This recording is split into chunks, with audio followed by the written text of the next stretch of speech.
Welcome to the Property Couch, where each week you get to listen to two of Australia's leading property experts. Bryce Holdaway, co-host of Location Australia on Foxtel's Lifestyle Channel, and Ben Kingsley, Chair of Property Investment Professionals of Australia, and the 2014 and 2015 Property Investment Advisor of the Year. All right, folks, you're on the Property Couch, where each week Ben and I bring you the insider's guide to property investing. Mate, welcome back to the couch. Thanks, mate. Thanks again. Always thanks for having me. It is almost by default that you'll be here, isn't it? But I suppose just for the benefit of the listeners, it is a 50-50, mate. If you, yes, I don't know why I'll give you an invitation each week. If you don't hear from me one week, it's probably don't call me. Hopefully one day you can do a show without me. That'd be nice. I don't know about that, mate. We'd miss the guts of it. But today we definitely have a very special guest today. We do. We've known Jen for some time. Yes. Jennifer Duke, who's the review editor at The Domain, but she's also had a checkered history. Checkered? I don't know what it is. She's had a stellar history, I think. She's had a stellar history, yeah. But she's been the editor of the Property Observer. She's been the editor of the first Property Buyer magazine, and she's also the features editor at Smart Property Investor magazine. So as far as property journalism goes, she is lives right and up breathes there. property. That's why we wanted to get her on the couch. She's all things property. She is all things property, but we probably should stop talking about you and start talking to you. Jen, how are you? I'm good. How are you guys? Yeah, really well. Hey, thanks for coming on the couch. There's so much to talk about with you, but I guess it probably starts as, what does the life of a property journalist look like? What does a typical week look like? Gosh, well, usually there's a lot of data involved and a lot of talking to different investors, chatting with you guys. There's a lot of talking to, a range of buyers, agents, economists. Everyone has an opinion about property, so I get to talk to anyone from the first home buyer all the way up to the multi-portfolio investor.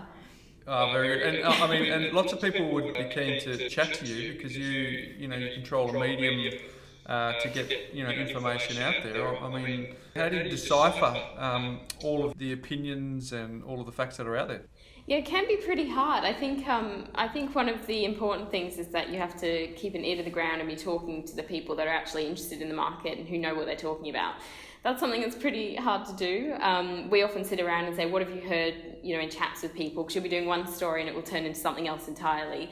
And I think that that's part of the art of property journalism, is allowing a story to be something else. So I might go in and think, first property buyers deciding to buy with their best friend is a big new trend. And then I speak to people and they say, oh, no, it's not. It's, them getting guarantor loans. So we'll talk about that instead. And you kind of go where the market takes you and where people tell you the trends are. Like I said, it's not really a science. It's more of an art, but we do okay. So let's start with the backstory. So did you do a journalism degree? Is that yeah, sort of where I did. It all started? I actually fell into property reporting. So when I finished uni, I was just looking for pretty much anything. I was like, I didn't know exactly what I wanted to do, but I've always liked numbers and magazines, and I thought, let's see what happens. I ended up working on Smart Property Investment magazine, then as a junior reporter. And my parents are quite property obsessed, but I wasn't at that age. And then suddenly when I started, I realised that it's not just staring at a median house price. You actually are talking to real people with real stories, ambitions that they're achieving through investing in property. And I was hooked pretty quickly. It took me a couple of months and I was like, I want to do this forever. Yeah, so it's an interesting experience. I spent a couple of years with that magazine kind of climbing through the ranks there, and we launched First Property Buyer because at that point that was when the first home buyer numbers started to fall, and we thought, let's do something aspirational, and we launched that annual edition, that was really interesting because we actually launched it at one of the property expos, which I believe you guys were at that time, and the response to it was really interesting. A lot of people who really want a first home, but for who it's a huge struggle. And so investing is obviously where they're looking now and have been for some time. So that's where I started. And look, it's a great story there in terms of, so you also had some time at Property Observer, Jonathan Chancellor's publication. So I remember you coming down to Melbourne for that gig. So you're Sydney based, hence why we've got you remotely. Yeah.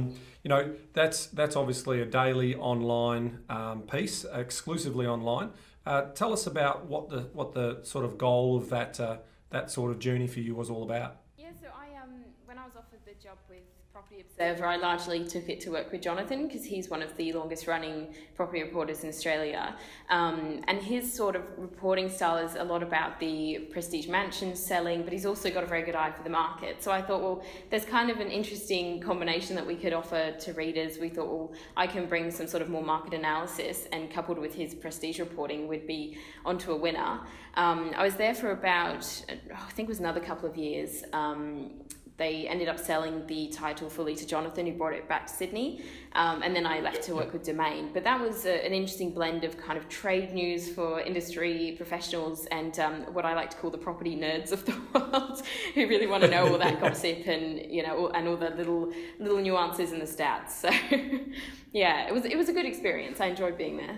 Yeah, because what I find is, chatting to the likes of yourself or Jonathan, that you guys are particularly widely, read comes to mind, but having a conversation with you guys, because you have to look for angles and you have to look for headlines and you have to look for different things to chat about. For us, we've got we're subject matter experts in a certain way, and whilst we're interested in all things property, our mind doesn't often go down to what's the highest clicked keyword on the portals, or whereas, so I guess the breadth of subjects that you have within the overarching topic of property is, whenever I'm catching up with you're never short of a property story. So that's probably something that that you get the benefit of being a journalist, is just that breadth. Yeah.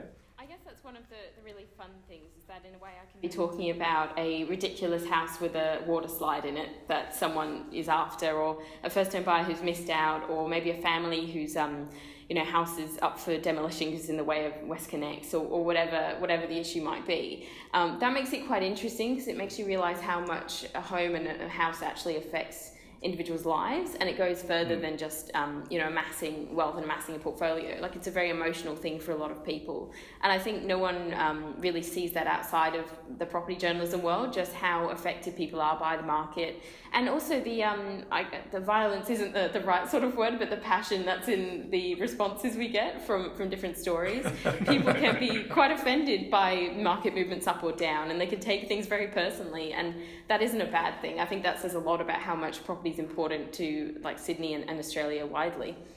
Yeah, obviously, you've got big readerships. What's the size of the readership that you might get on Domain, just to give our listeners a bit of an idea of the sort of traffic and readership that you're normally getting on any of those articles that you're writing? Well, I can give you a real-time sort of example. I think there's one up as we speak that's about suburbs to watch over this year, and that piece had, I think at one of its highest point, around 600 people on it at any one time. So that's sort of the numbers we can get. Often it goes higher, often it's lower. Our overall stats for the year aren't out yet, so we'll have to wait and see on that one. But a good article like that over, the overall readership of something like that might be obviously in the tens of thousands we're talking. Yeah, like a really good article can get up to sort of 80,000 people reading. Often an average sort of article will get around 30,000. These things tend to vary, and we're lucky that we've seen pretty good uptick over the past 2 years in Domain's traffic, so that's been quite exciting. How much have you seen things change, Jen, in your time that you've been doing it? Because you're trying to attract eyeballs. And in the old days there was a stable number of publications that you would reliably go, and that would be the source. But now, with smartphones, there's so many distractions to try and get our attention. So how do you guys compete in that space to because you're clearly one of the premier brands in the country for people to get their property news, but I'm sure you're under a threat all the time with other people trying to take the attention away of the viewer. I think the important thing for us is always that as a brand we have lots of, I guess the good thing is that they hire lots of really good people in different parts of the company. So we have a marketing department, sponsored content, and they're very good about keeping our journalism pure. So we have an editorial team who only cares about getting the stories out there. And sometimes there is a push towards focusing obsessively on clicks, and we've seen that happen with a lot of publications, and we haven't really felt that pressure yet. And I don't think that we will, because I think that as a brand, one thing we do better than anyone else is understand that really good property news, even if it doesn't get the clicks today, it builds your reputation and people see you for what you are, and that's providing trusted information to people who care about it. And at the end of the day, the click isn't a click isn't a click. So if someone is in the middle of nowhere, not interested in buying, not interested in property, and just happens to click on it, that reader is invaluable to me as a reporter. I want someone who actually cares about the market that they're looking at. I want someone who's interested right now, who is going to value off of what I'm writing. So it's, it's an interesting approach to journalism, but I think that Domain kind of sees a value in that, and that's a nice place to be. Fantastic. Now, over the journey, there's obviously, as a journalist, you get to be exposed to a lot of different things. So I want to go through a couple of some ideas. So the very, very best property you've ever seen, where was it that you've been through, not necessarily seen online, but that you've actually been able to walk through and you said, yes, if money didn't matter, that's the property I would buy. And the second one is... That's unfair. She's been to your house, so... Oh, turn it up. Mate, my 3-bedroom house in Moonee Ponds, I don't think that would be the best house she's ever seen. He's underselling it, Jen. And then also the most ostentatious property that you may have saw. Now, you may not need to name the street or the suburb because we might be able to work out who owns that property. What I want to go to that sort of funny end first and then get into the sort of more serious stuff. Sure, I can do that. The probably the most impressive home, and this is a very personal question, it was actually in Tasmania, and I was on holiday there as well as working with Property Observer, and I was on leave, and we were, I think it was in Sandy Bay in Hobart. And it was, obviously that's the fancy part of Hobart, and I'm not really a fancy town kind of girl, but I drove past this house with a big signboard up from Knight Frank, and the picture on the front made me just pull over. I was like, we have to stop and have a look at this house. And I didn't get the chance to walk through it. But the property at the front was just so beautiful that I was like, this is really like the house that I wanted to buy. I still have it saved on my Google Alerts, so if it ever comes back on the market, I'm there. I know it sold for around $2 million, I think, at the end of the day. It was completely run down, needed a renovation, but it was so gorgeous. It was a Henry Hunter designed, sort of old school, heritage listed, beautiful place. But that would be my favourite, most impressive one. Ostentatious is also easy. That one was one that recently sold in the Daintree. I can't remember the name of it, but it was this crazy, like UFO looking, very bizarre sort of home. I never got to look around it. I was actually in the Daintree around the time when the auction was going to be, and it was sold before auction. But I looked at the photos and I thought, that is just ridiculous. It's crazy design, absurd sort of asking price. But I hear they did quite well out of it, so who am I to judge? Very good. So there's some great ones. Yeah, well, there's clearly some money going in editing. I've got Google Alerts ready to snap up that $2 million mansion. I think at the end of this podcast, we'll give out your social media clicks, and then you can potentially post that favourite house and people can check crowdfund the purchase. Yeah, good idea. Yeah, we'll put a couple of bucks into that.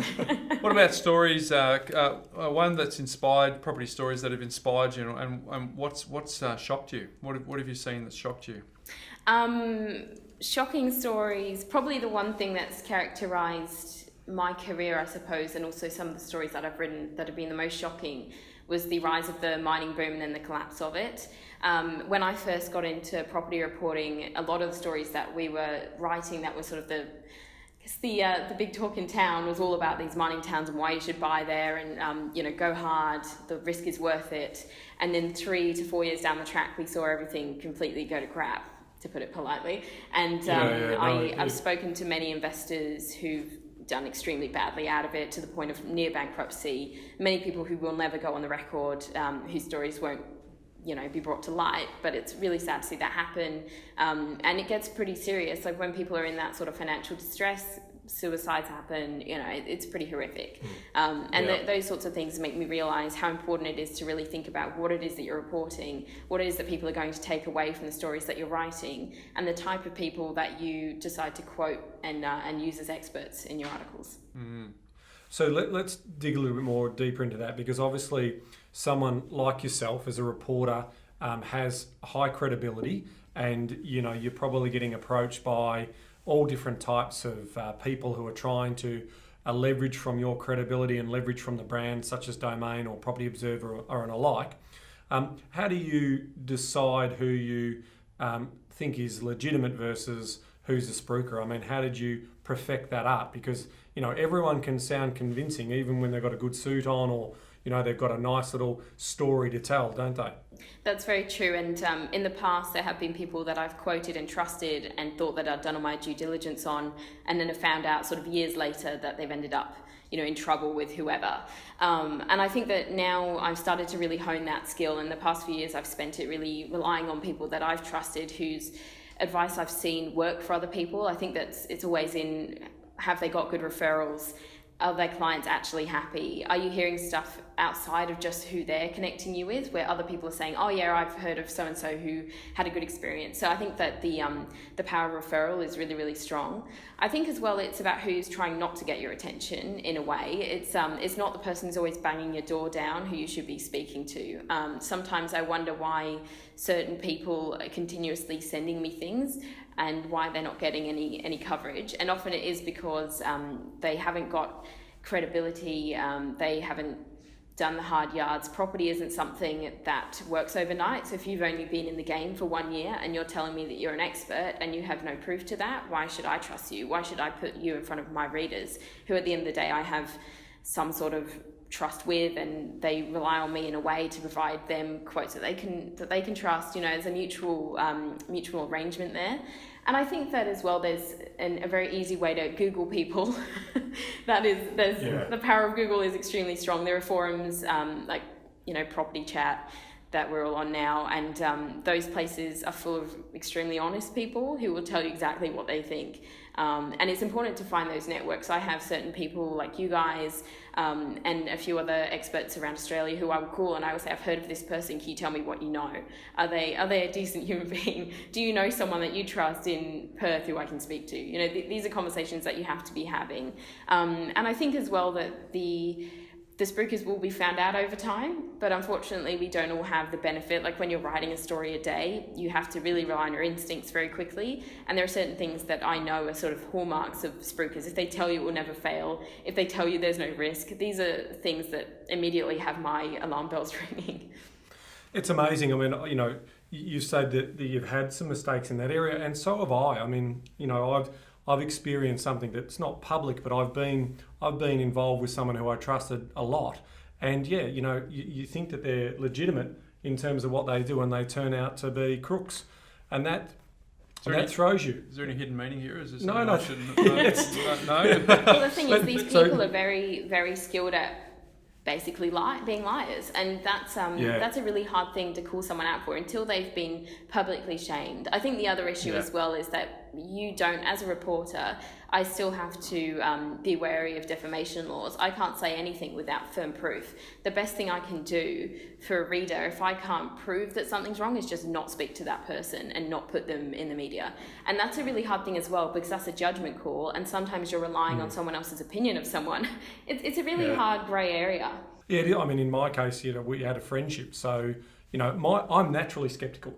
So I have a natural skepticism on things, and once I then build trust and that relationship, I'm the same. But you can be, these people can be elite at what they do, and they can seem genuine in their pursuits, but at the end of the day, they ultimately do get found out, and hopefully they'll do the crime, they do the time. So it's sad, but they do reach out and they do try and connect with you, especially with profile, and you might see that in your higher profile, Bryce, people connecting with you and trying to leverage from your brand as well. Well, you're right. You tend to become a little bit insular because you do have this natural skepticism as to why people are reaching out. But I guess you've got to see a lot of content across your week, across your day. What have you learnt that our listeners could learn from you in terms of how there's so much information coming out to them? How can people decipher what they should read and what they should pay attention to and focus on, and what they shouldn't? What lessons have you learned in that regard? I think the most important thing that I can tell people who are interested in reading property news is to never just listen to one story. If you read one thing telling you that there's going to be a property boom or a property bust, you want to be reading the flip side every single time, and you want to take every single thing with a dose of skepticism. So I might write a story that I don't necessarily agree with, but because experts are saying it, I still write it, because I'm not an expert myself. I just report on what those experts say. So sometimes I'm writing something and I'm like, I'm not even sure, as the reporter writing this, what's a reader going to think? And I think everyone has to go into it with that perspective. This might not be right, this is what people are saying.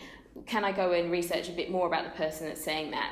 Who should I be watching in the media? And I think that you should align yourself with perhaps certain experts who you trust and can understand and follow what they're saying, rather than necessarily reading absolutely everything and getting completely lost in it and completely confused. And I think as well there's... Sorry. No, keep going. I think as well there's a benefit in understanding specifically what news is important to you. So if you're buying in a certain part of Melbourne or a certain part of Sydney, you don't need to know necessarily what's happening in a suburb in Perth. So why are you reading that news unless it's just for general interest? So set up your Google alerts for news that's actually important to you, rather than getting panicked about things that really have no relevance to you. So I think that's important too. I agree, and I think if we look at some of the headlines, there's not too many headlines that come out from the media in general that says property market's pretty stable at the moment, everyone, nothing to see here, move on. I think we have to remember when it comes to the news, it has to be something new to sell, and often stories around, the Sydney market doing the same old thing. Even we got to the point in 4 years of the growth cycle in Sydney and Melbourne where we were like, we can't really ride another, Sydney prices boomed this quarter, or Melbourne prices up again, because it's not new anymore. This is like old news for people. No one cares at the moment. And there is a sort of push to say, well, if no one's reading it, then what's the point in writing it? So we try and always say, well, is this story important? Should this be something that people read and want to read? And we try and look at those different angles, but not every reporter will do that. And also not every reporter has a background in property, and that doesn't mean to say that their news is of no value. But I think that if you're going to be reading news every single day around real estate, you should be looking for teams where they actually have a background in doing that, know what they're talking about, know the difference between a median and an average. Those things are really important. A lot of people don't get it. So it's important to really be a little bit discerning about what you're reading. Yeah. I don't know if you can answer this politically, but... that doesn't bode well. What do you see as the future of the newspaper? Because everything's going digital. I mean, you've got on-demand movies. You don't go to a DVD shop anymore, but you still go to the movies because it's a social event to catch up with your friends. Is there always a place for the newspaper, given that, we're so digitally in our laptops and our phones, and sometimes it's just nice to disconnect, go and have a cup of tea or a cup of coffee and sit out with the newspaper? Is there always a place for it? I'm one of those people that hopes to say yes to that, but I'm not sure that in 10 years' time I see newspapers as part of our daily routines. I'm not sure that that's going to be a reality, but I think that we shouldn't connect the value of journalism just to the medium that it's printed on or in or digitally produced on. And if anything, we're seeing better reporting now than we ever have in the past. I think that where I see media going is really niche publications, probably on a subscription basis, that really hone into different industries. And maybe even, I know that this is becoming quite a trend in the US, but they're sort of higher paid. So you might pay quite a substantial sum for a subscription to it, but they're providing extremely valuable information, bespoke research about very specific topics. You can go in there and send something to commission research, like those sorts of communities that you're creating online. We've never had the capacity to do that before. And to be able to say, okay, well, we're going to have a publication that's just for property where people pay maybe $5,000 a year, but they're top principals for real estate agencies, buyers agents, maybe portfolio investors and developers, and we just provide information that's actually valuable about potential rezonings, conversations that you're having with council, columns from planning ministers with the government, stuff like that you can almost use those funds to pay for your own research. I think that that's going to be where it's heading in sort of 10 years. But, it's very hard to tell. We might have flying cars in 10 years the way we're going. Yeah. Well, it's not unlike the podcast space. I mean, people, the reason podcasts are so successful is because, our audience loves to chat about the things that we love to chat about. And the ones who don't like chatting about the things that we like chatting about don't tune in. They'll be listening to some other podcast from a comedian or something like that. Yeah, well, I mean, even if you think, imagine telling your kids in 10 years' time, oh, look, we used to have to wait until 7:30 on a Sunday night to watch the movie, and then there was ads in between, and they go, what do you mean you don't download it on demand? Next thing you tell me, you used to wind your own windows down in the car. Yeah. I think part of the challenge of it is that people see content as cheap because we've offered it for free for so long that when you tell them, oh, you might need to pay for it, they get really angry about it. And the fact is, when you have offered it for free, it is cheap, and it's not cheap to produce news, but it's cheap to consume it. And I think that when we can offer people something that's more valuable than just a simple news story that's a little bit more deep. Yes, that's a smaller audience that you're catering to, but it's an infinitely more qualified audience and people that you actually want to be speaking to. But I think that's going to develop in the industry, and it's a place that we've got to get to, or it just won't survive. When that will be is the question, I think. And I'd be very happy to speak to those readers. Like, who doesn't want to speak to people who really care about that information, who are really tuned in and who are happy to say, yes, we want to see more research on the actual added cost of a balcony or whatever. Like, that's interesting. Yeah. I totally agree. I think the subject matter expertise will be even more refined in the next 10 years. I think your generalists won't survive. So your general paper where people, as people define and their time's more and more limited, I think what you'll find is people will say, I've got a hobby in property, so I'm going to dedicate a bit of time to reading about that. I've got my hobby in my sport. So, 10 years ago, I'd read all the back page of the sports section of the paper, but now I just read the stories that are relevant to me on football, and pretty much maybe a bit of basketball. And that's all I have time for, and I move on. And that's the thing, isn't it? It's having time, and none of us have any time to do anything. Like, it's such a stressful, busy schedule that everyone's on now. And if it's not on your iPhone and it's not convenient for you, and you can't fit it in 5 minutes while you're hopping on and off the train or whatever, you're not going to read it, and you're not going to pay for it. So I think it's down to all of us to make what we're producing more accessible, more valuable, and like you said, far more specialist. And at the moment, I don't see that much in the property space. Like, we're doing quite a good job of it, I think, at Domain, but it's pretty rare that you see something like that. Yeah, agreed.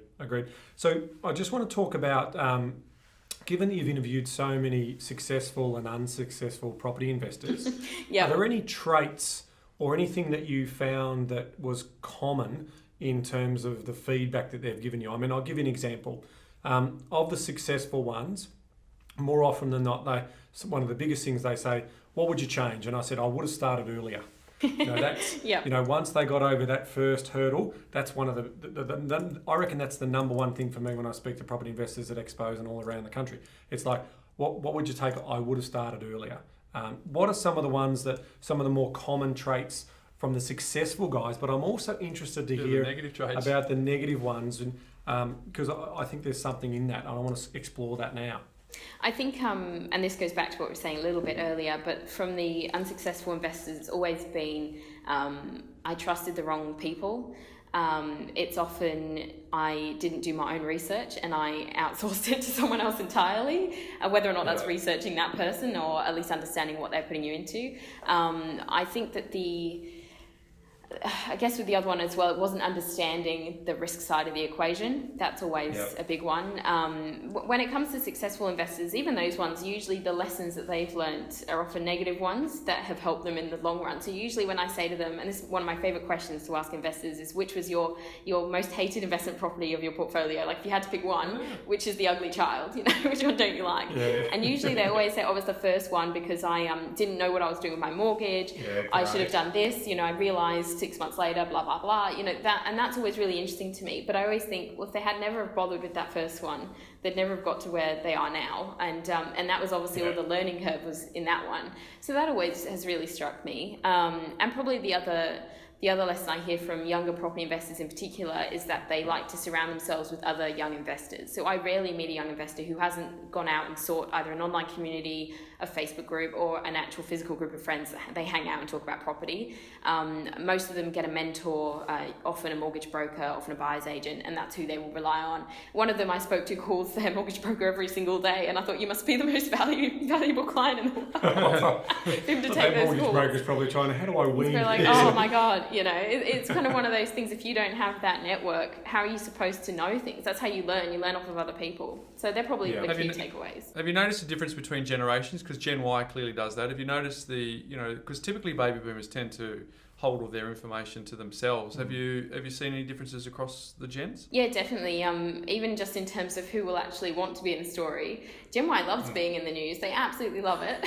Young investors, particularly young men, are all over it. They're always like, let's have a chat. Like, I want to have my story out there. And often they see it. It's not like like an ego thing. A lot of the time, it's just I want to put this on the record now as a personal challenge for me to be where I've said my goal is going to be next year. And their mates kind of encourage them into it. I know an account accountant, a young accountant in his 20s, and he encourages the people that he knows around him to like get in touch with me to be in stories, so that in a year's time they can look back and be like, yes, that's what you said you were going to do, and you achieved it. Like, that's a really kind of nice goal to put in place. Well, I think it's better than putting it on the fridge, isn't it? Because you've actually put it out there in the community. And, it's pretty and public. Well, Ben and I are lucky with Ibis for that, because if anything appears somewhere, Ibis finds it and puts it up on the website. So it's effectively that's our scrapbook. Without her, well, it's an interesting one, because I always think, trouble. what kind of person wants to put all their financial details out there? Because I'm quite a private person, so I thought that's not really my deal. But then when I talk to them, I kind of get it. I guess with older investors, the other issue that they tend to have is, and I don't know why this is, but they always seem to feel like they've left it later in life. A lot of Gen Ys now realise that it's sort of the thing that they have to do. Whereas I think a lot of the Gen X's gone into it when they suddenly had enough money and they thought, I've got to tax minimise. So it's like the trend in property has become more now it's a vehicle for wealth creation. Perhaps as we've seen our parents want to retire and not be able to. Perhaps that's what that's about. I think money is such a taboo topic for our parents. They never spoke to their own their own kind about Absolutely. that type of stuff. And do you think that is changing? Do you see more of the Gen X's and the millennials and the Gen Ys sharing a little bit in their close networks about, okay, this is our financial situation? I mean, I'd love to think it would be, because that's some of the best therapy you could ever have, in just being open and transparent and, I've made some mistakes, or no, we're going really well. Can I learn from you? And I think that sharing piece is, another motivation for the podcast. I think they're more open than ever, aren't they, Gen Y? So they'll send you a naked selfie. Oh, God. I know, I'm not trying to be not all Gen inappropriate. Ys. There was one with Kim Kardashian. She just sent it. Yeah. So I think that the me generation. the me generation, oversharing generation. I think that maybe the taboo around money struggles has really faded. I think that possibly when my parents are younger, my parents are relatively young, in comparison to most people's parents of my age. I think that their generation was probably really cagey around admitting that you were struggling with finances, or saying that they couldn't afford necessarily to give their kids this or that or the other. Whereas now with my friends, I go on Facebook and I scroll down and they're suddenly like, I can't even afford coffee right now, my life sucks, You get all these comments. So I feel like that barrier's completely gone. There's probably still like a little bit of awkwardness around it. I don't think money's ever an easy topic, but I think that progression is a good thing in a way and a bad thing in some ways. Yeah.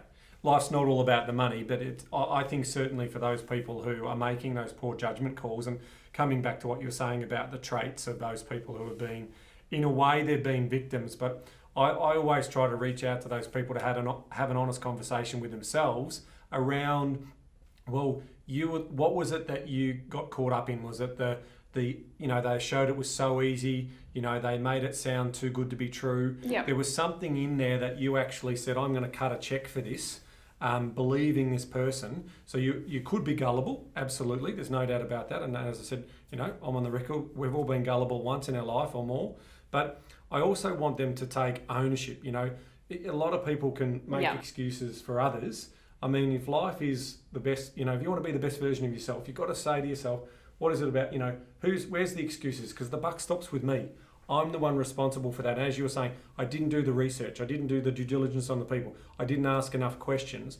Once you get into that type of thing, you can potentially spot the spruikers and, save yourself the heartache that these other people have gone through. So I love the fact that you continually keep putting those stories out there, so we can see that, property is not the be all and end all. It's not bricks and mortar aren't a guarantee way to success. There are bad investments and there are smart investments, and I think that's really positive that you're doing that. I think it's hard as well, because when I do really positive stories of young investors, even the ones who have had no assistance from their parents, they get torn down on social media, and I see a lot of negativity around their stories and anger from often other people in Gen Y being like, well, they must have had a leg up, or look at them making the market tougher for everyone else, and there's this whole sort of lashback that they get. And then as a reporter, I get a lashback for being told that I'm pushing up the market, or that all I'm doing is spruiking property. But I do the other side of stories as well, and I don't think people often take the time to go and look at those too. And I think that providing both shows the full picture, and the full picture is that property can do incredibly well for people, but if you make a mistake, you have to accept it, and you have to say to yourself, what did I do? What didn't I do? And the ones who bounce back are always those who admit their faults and their mistakes and learn from them. It's not the end of the world. No.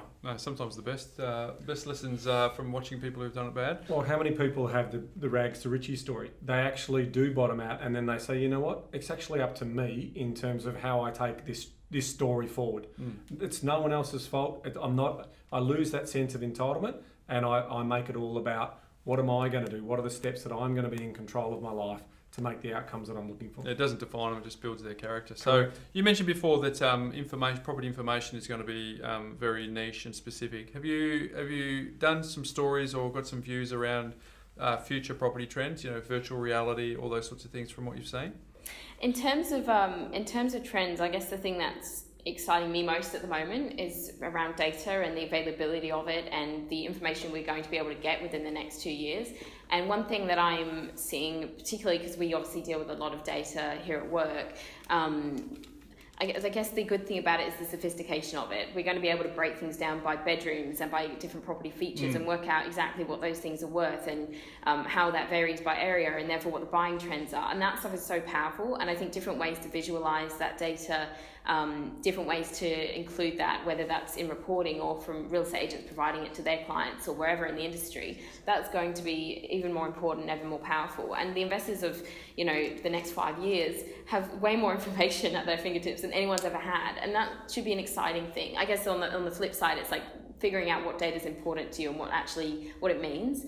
I think data skills are going to be so important for every person in the real estate industry, and if they don't know how to use data, they're going to be right on the back foot. The other trend that I'm really interested in is around real estate agents and buyers agents creating their own content. You guys have your podcast, and you're actually creating your own community who care about the same things, who are willing to have that two-way conversation. That's going to be more and more popular over the next few years. I'm seeing real estate agents creating their own blogs, having that two-way conversation with their buyers, talking about trends in their own individual markets, and understanding that their niche market isn't the same as the whole Sydney market, the whole Melbourne market, the whole Brisbane market, realising how individual those areas are and that they are at the forefront and they know what people want to know effectively. I mean, as a reporter I cover national markets, which means that I will never specifically know what's happening in any individual suburb unless I happen to have stumbled on it in a story. Whereas we have an agent there, and potentially a buyer's agent there and buyers there who know that stuff, who actually have valuable information that someone would probably pay for, at least visit their website to read about because they want to invest there. I mean, why wouldn't they share that information online and drum up their own audience? That's going to be really, really interesting. So largely around a lot more niche, lot more niche sort of avenues for people to get their info.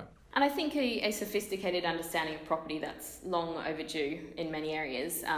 People have had this habit often, and we've seen it around the rise in property reporting as well. I mean, obviously there's been some very long-standing real estate reporters, but we haven't had as many property reporters as we have now in a long time. Like, that's bucking the complete media model. Like, they're laying off reporters in areas, but they're hiring more property journalists, and we're seeing that from not just at Domain but across the board. People are seeing that this is valuable to people, that they're willing to pay and read this stuff. And that's because there is a very particular value in getting someone that knows what they're talking about, that understands markets. But at the same time, a journalist, like I say, can't cover everything. Well, I find that with my own show. I mean, I often wonder if people are going to get sick of watching property shows, but there just is an insatiable appetite for it, and it's a basic need for all of us. So we all have that sense of wanting to peer over the fence or have a look at what someone else has got. And if we could do it from the safety of our own lounge room, it's pretty good. You got something quickly there, Ben? No, sorry, we're going to have to cut that. So I guess we could talk to you for hours, but I guess the property journalism will never lose the interest in the celebrity property story, will they? I mean, everyone wants to know what the top end of town's doing. That's very true. That is very true. The celebrity story never dies. We all want to know what the rich and famous are doing in our neighbourhood. Have you met some uber high net worths? That's not really my particular area. You'd have to chat with Lucy Mackin, my colleague. You should have her on sometime. She's a hoot. But she's often around the traps with our celebrities and our celebrity agents as well, and their property concierges, as they like to call them. I think that type of reporting isn't something that I'm very good at. It requires like a particular type of nosy gossipness about it. We'll introduce her to Ivor. She's the celebrity around here on our podcast. Steve, she's absolutely our celebrity. Mate, look at the time. It's unbelievable. Who would have thought? But hey, look, I mean, it's been a pleasure, Jen, chatting with you. We know that you're living and breathing property on a daily basis, and to see it from have a guest on that has a slightly different perspective from a lot of our other guests. Absolutely, I think it's a new insight. That's what we're also about. This is a podcast about property insights. So we're thrilled to have you on, Jen. Thank you so much. Thank you for having me. Coming on the show. Now, how do people connect with you? Do you want to give us your Twitter? Yeah, so I'm at Jenny Duke. It's JennieDuke. That's my Twitter. Fantastic. We'll put that up on the website. And you can show them that beautiful house in Tassie that you like. Yeah, I have posted it a couple of times, a little bit enviously of the new owners. Now, Jen, is that the same handle for Insta and Facebook and all that sort of stuff too? Nope, but I'm more on Twitter than anything else, so they can... More of a Twitter girl. I do have Instagram, but I'm useless at it. I'm the worst Gen Y on the planet, I think. Very good. Well, do you have any second languages by any chance, just to save us all here? No second language. No. All right, it's over to you then, mate. Because I know we were supposed to stop this in this new year, but obviously we're going to run it to the 100th episode. So Jen, this is a bit of the podcast which everyone basically says stop and moves on to their next podcast. But we're almost at our 100th too, by the way. So it's, this is one of the very last times we get to hear this. But now we want to do a plug for the 100th. The books that we're giving away. Books we're giving away. So on Facebook, just go and tag some friends. We'll send you a book. Friends. 50 best people do it. Get a free book signed by us. And then the number one. The number one, Jen. We're going to give away 2 hours hanging out with me and the big fella here. People are going to give us all their deets, and we're just going to riff it. We're going to give them some information. Advice. That sounds like a laugh. Yeah, that's right. So again, I'm highly organised, so I haven't actually picked one out here. So I'm just going to have to quickly look at. Is it Galician? All right, Galician. Oh, it's pretty safe, really, because I've just had a look at it. In Galician. I reckon you might. I think I've misrepresent this. Yeah. Well, adios. Yeah, that's what I thought you'd do. Adios. Well, what do you think it is? Adios. That's what I would do. Adios. Adios in Galician. I know what you're thinking, Jen. Out of these boys, best pronunciation ever. We worry ourselves. I've got articles to write. Very good. Thanks again for coming onto the couch, Jen. It's always a pleasure when you're in Melbourne. You can actually come and sit on the couch in person. We'd love to have you on. But until next week, Ben. Adios. Adios. All right, folks. See you next week.